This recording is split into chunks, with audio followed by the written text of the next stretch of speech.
Oi, pessoal, tudo bem com vocês? Espero que sim.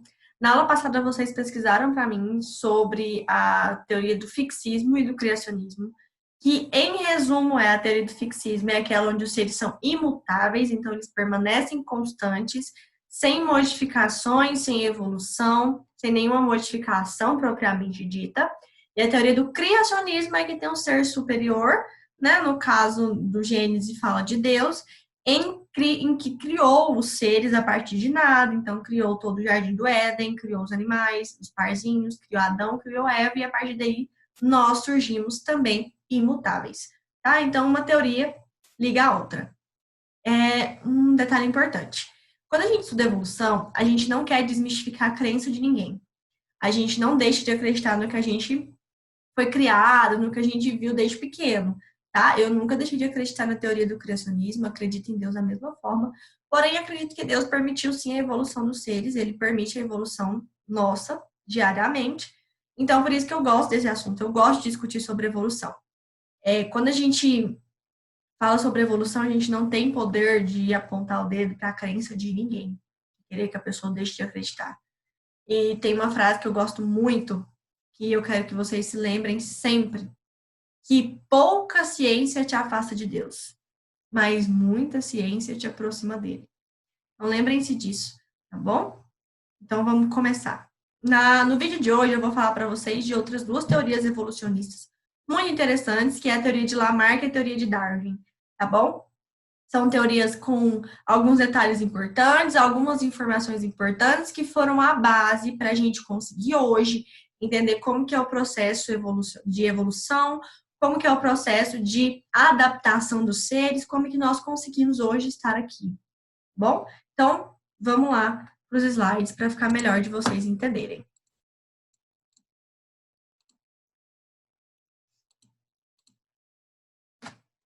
Então, olha só, né? Teorias evolucionistas, nós vamos começar a falar, então, sobre um cara que, para mim, ele foi essencial para começar a discussão de evolução. Muitas pessoas, elas criticam Lamarck pela a forma que ele, né, expressou a evolução, falando que ele viajou na maionese quando ele fez essa teoria, mas ele foi muito importante, ele foi a base para então surgir os estudos de Darwin, e então surgiu o neodarwinismo, que é a teoria mais atual da evolução.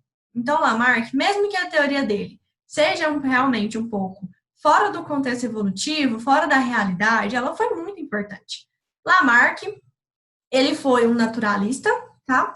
E ele tinha curiosidade de entender como que as coisas, como que os seres mudavam, como que os seres se adaptavam ao meio em que viviam, tá? Esse é o primeiro ponto. Para Lamarck, nós nos adaptávamos ao meio, beleza? E aí, o que ele fez? Ele viajou, na época tinha navios disponíveis e começou a observar como que os seres se socializavam, como que eles sobreviviam, como que eles se alimentavam, e começou a anotar no seu caderno. Lembrando que, na época de Lamarck, na época de Darwin, a Igreja Católica tinha muito poder sobre a sociedade. Ela tinha capacidade de impor a sua teoria como a correta. Então, eles foram muito criticados na época por irem contra essa teoria, por irem contra a ideia realmente de que as coisas vieram de Deus, do criacionismo. Tá? Então, entendendo a importância, eles foram os primeiros a enfrentarem essa teoria do criacionismo que ficou por anos imposta como a correta, por anos imposta como a única teoria que responderia todas as questões. Eles bateram de frente e aí começou a discussão que a gente tem até hoje, tá? Lamarck, ele criou duas leis. A primeira lei é a lei do uso e desuso. A lei do uso e desuso é muito simples. Ela fala que um ser, ao usar algum órgão, ele iria se desenvolver. Porém, quando ele não usasse esse órgão iria atrofiar.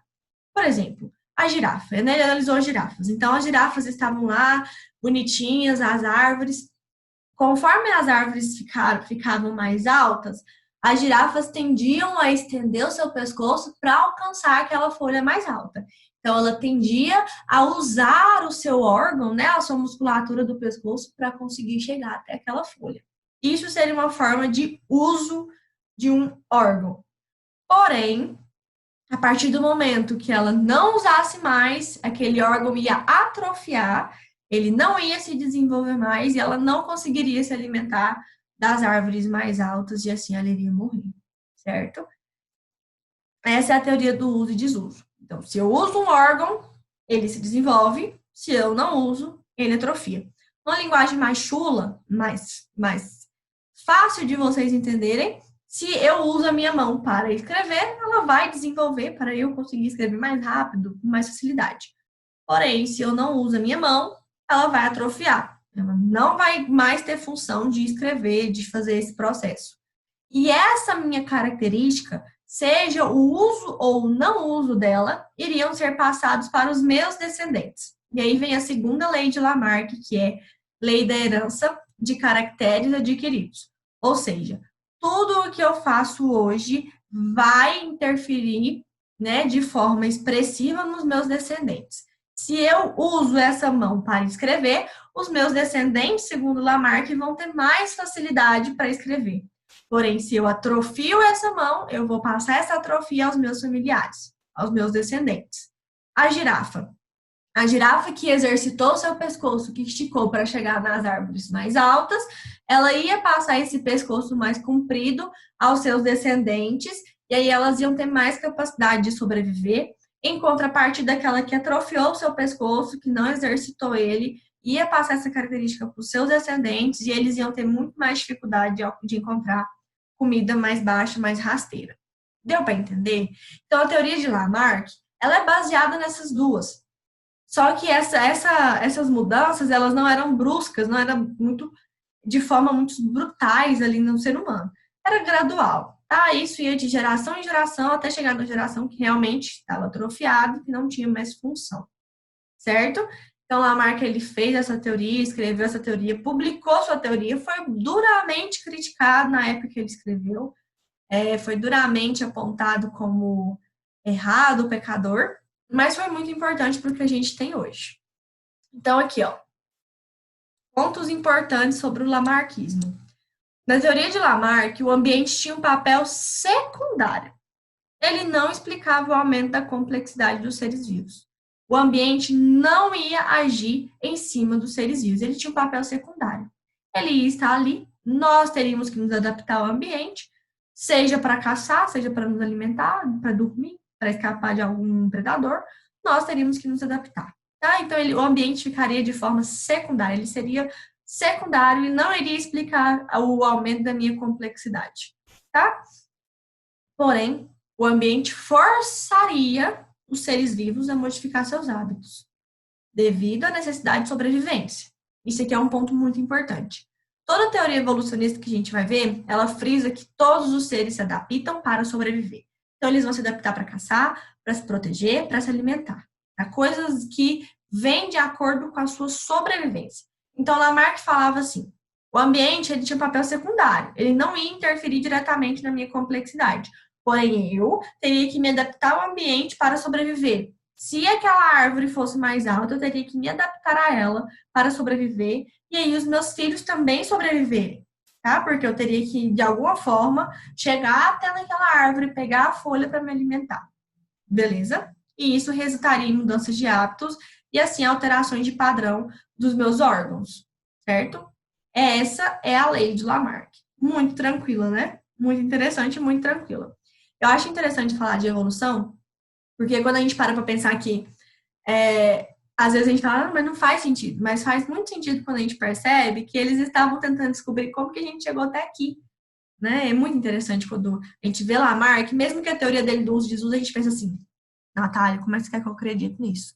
Se a gente usar a mão, ela vai desenvolver, mas se a gente parar, ela vai atrofiar. Mesmo que a gente às vezes pense que isso é um absurdo, é muito interessante saber que ele despertou interesse nessa área, despertou interesse nesse ponto e começou a questionar. E aí vai um ponto interessante. Para ter ciência, para dominar a ciência, a gente precisa questionar. É um bom questionador aquele que é cientista, viu, gente? E aí a gente tem um outro muito importante também, que foi Darwin. Darwin veio depois de Lamarck. Ele teve acesso e conhecimento aos manuscritos de Lamarck e ele já tinha o interesse de saber sobre evolução. Ele já vinha, né, com esse interesse, ele casou, teve filhos, e ele então decidiu, depois de casado e filhos, ao analisar os pombos, que Darwin criava pombos em sua casa, assim, no quintal da sua casa, ele tinha várias gaiolas em que ele analisava como que era passado as características dos seus filhos, como que eles sobreviviam, como que eles se adaptavam. Ele analisava nos pombos. Após analisar vários, mesmo casado e com filhos, ele decidiu fazer uma viagem no Beagle, que era um navio que tinha esse nome, e andar por vários lugares do mundo para analisar como que os seres sobreviviam. E aí, ele então, depois de retornar, publicou todas as suas ideias em um livro, e esse livro, gente, ele é muito importante para o que a gente está estudando. Ele é a base da evolução, que é a origem das espécies, e foi publicado em 1859, para vocês verem. E a gente está em 2020, muita coisa não mudou, tá? E ele explicou a evolução por meio da seleção natural. O que é a seleção natural? O meio seleciona. Nós estamos em processo constante de seleção natural. Vou fechar a porta aqui. Então, vamos continuar. E aí, o que fala essa teoria de Darwin? A primeira, todos os seres apresentam uma elevada capacidade reprodutiva. Todos os seres têm grande capacidade de reprodução.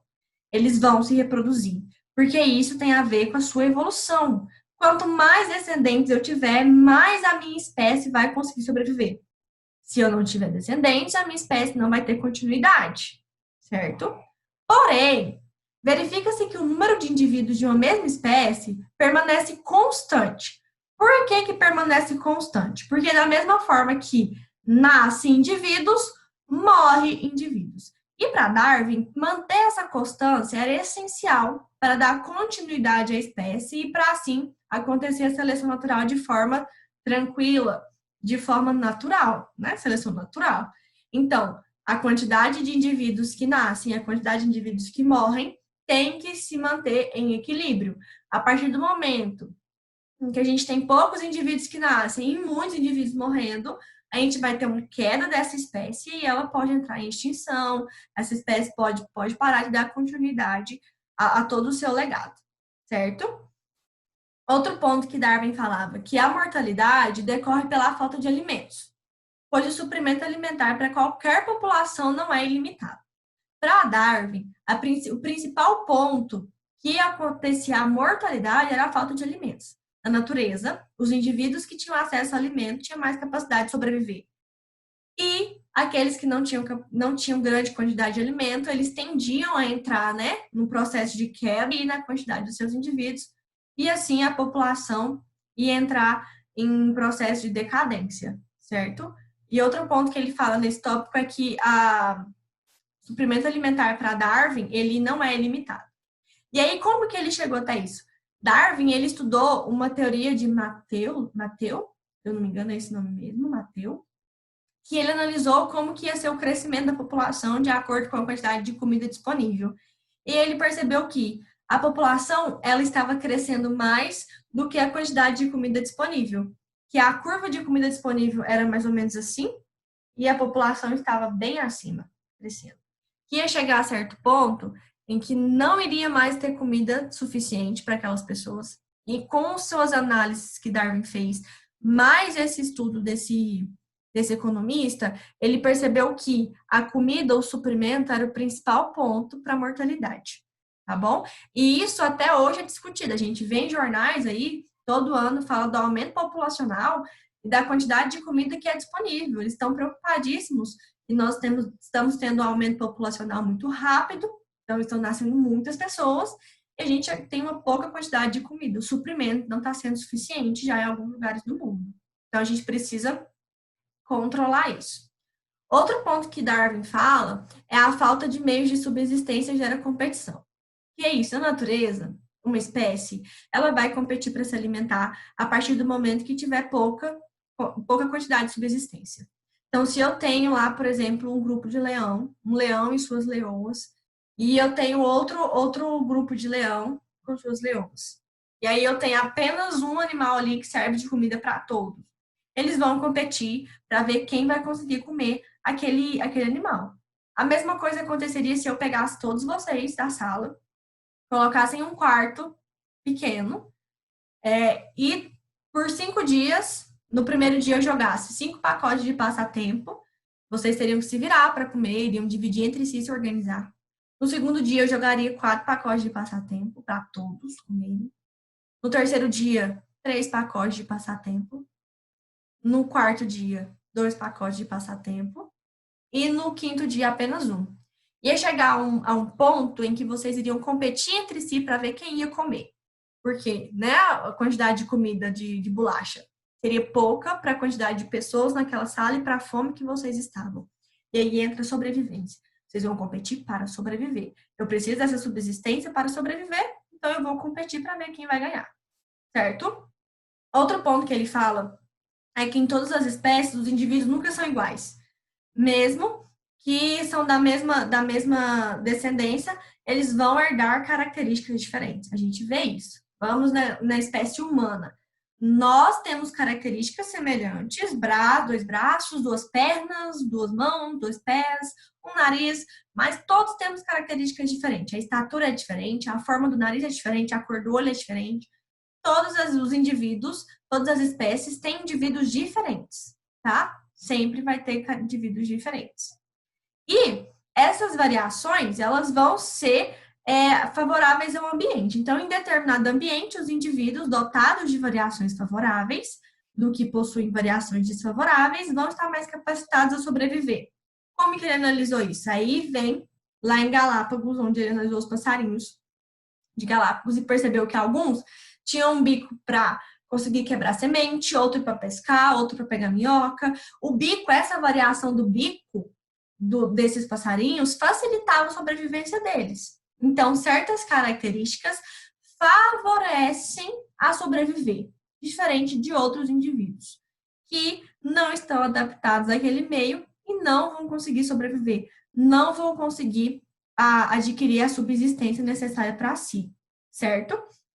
E essas características favoráveis, essas características que foram um sucesso na minha geração, para mim, vão ser transmitidas e vão se acumular durante as gerações, até dar origem a grandes diferenças. E aí vem as diferenciações, né, que a gente vê.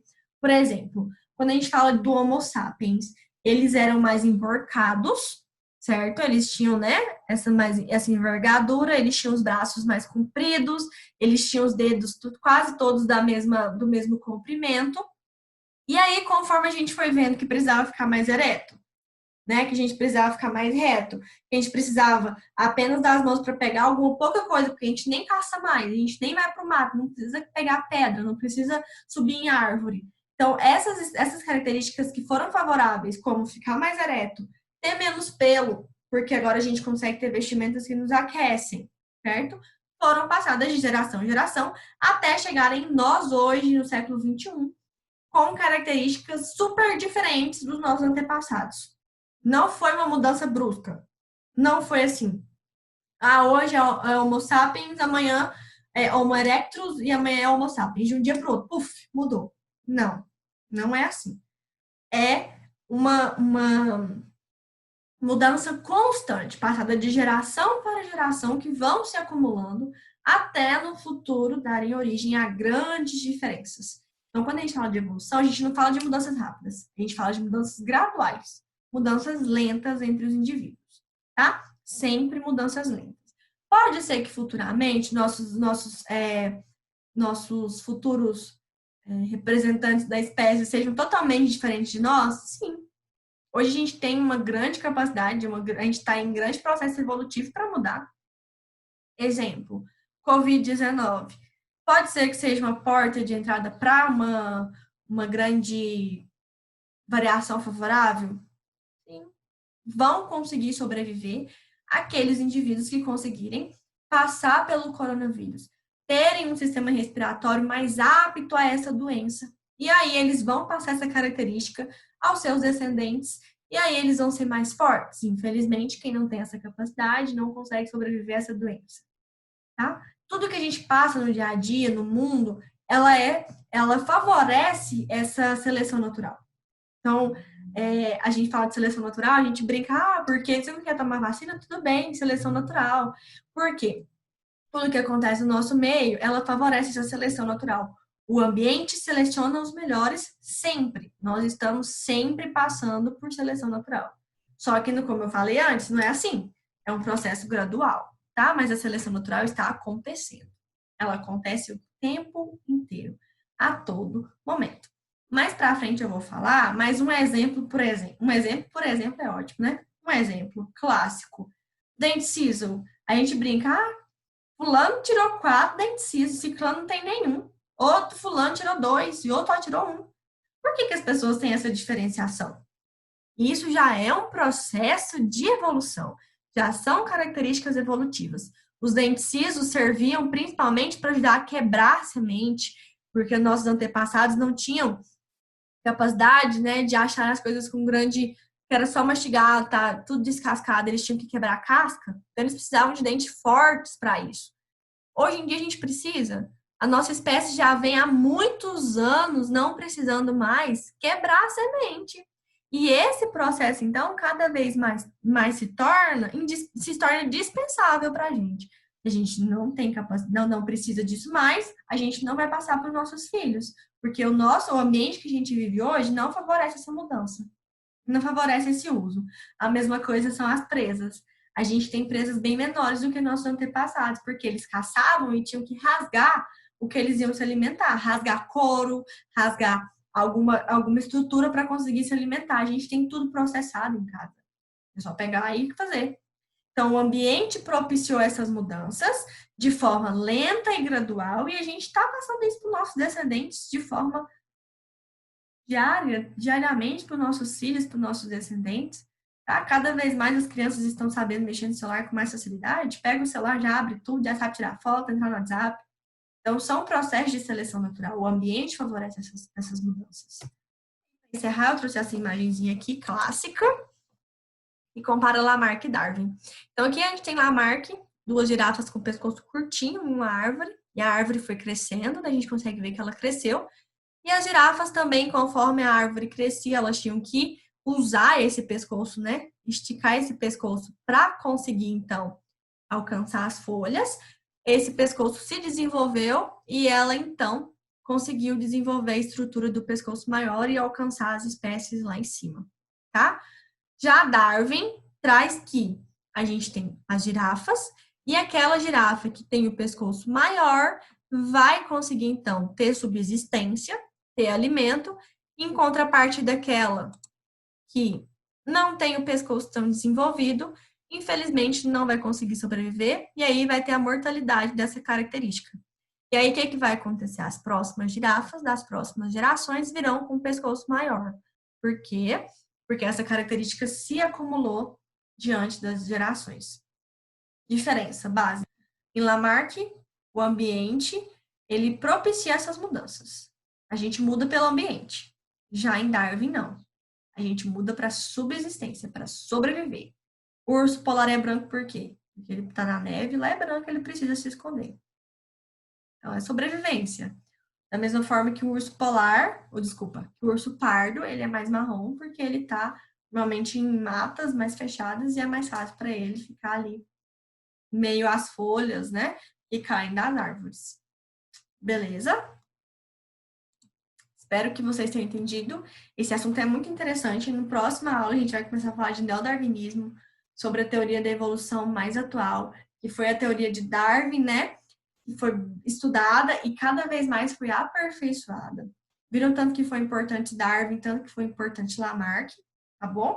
Aí um ponto importante foi que quando Darwin voltou, ele também foi muito criticado. Quando ele começou a enviar, né, suas anotações para o seu amigo Wallace, ele sempre falava que tinha muito medo, tinha muito receio de como as pessoas iam aceitar, e ele realmente faleceu sendo taxado como errado, como uma pessoa que não tem princípios por causa disso, infelizmente, mas que hoje a gente vê que foi muito importante, que se não fosse eles, a gente talvez não teria tanto conhecimento acerca desse assunto, certo? Então é isso, um grande beijo e até a próxima aula. Fiquem com Deus.